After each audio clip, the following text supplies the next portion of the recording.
Hello and welcome to Tip Tuesday, where every week I provide a tip to help keep you motivated and encourage you to keep skateboarding. This week I'm going to be discussing not rushing to learn new tricks. How instead you should be focusing on making sure your current bag of tricks are as good as possible.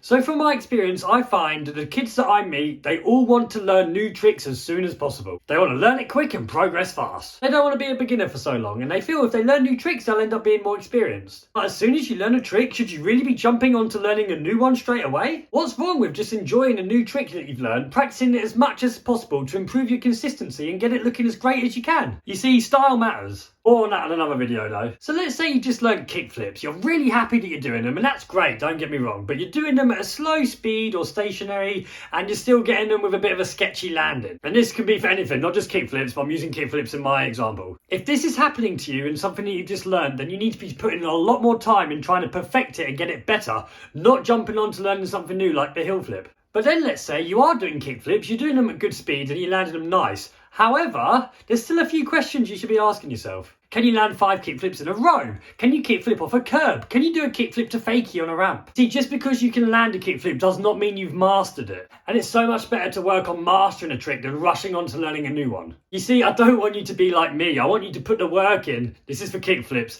Put the work in, make sure your kickflips look nice and don't be screwed forever like I probably am. Because unfortunately, I didn't put enough time in mastering it and no one really guided me to tell me otherwise. Let's watch me do a kickflip from December 2008. It's got 49,000 views on YouTube. It doesn't quite flip like a kickflip should, hence why I titled it a rocket flip.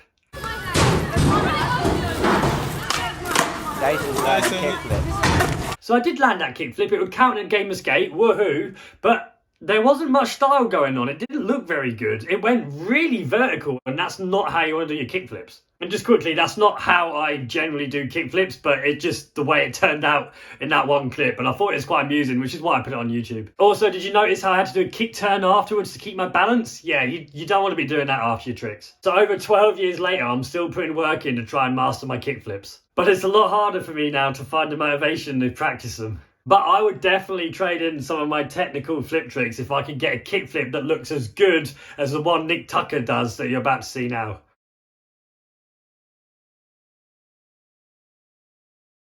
That kickflip had height, it got caught really nice, he landed really smooth, it was beautiful. You've got years ahead of you to learn how to do tricks like laser flips. In the meantime, just have fun doing tricks that you can already do, making them look as great as you possibly can. And maybe every now and then try a new trick, just give it a go, but don't put any pressure on yourself.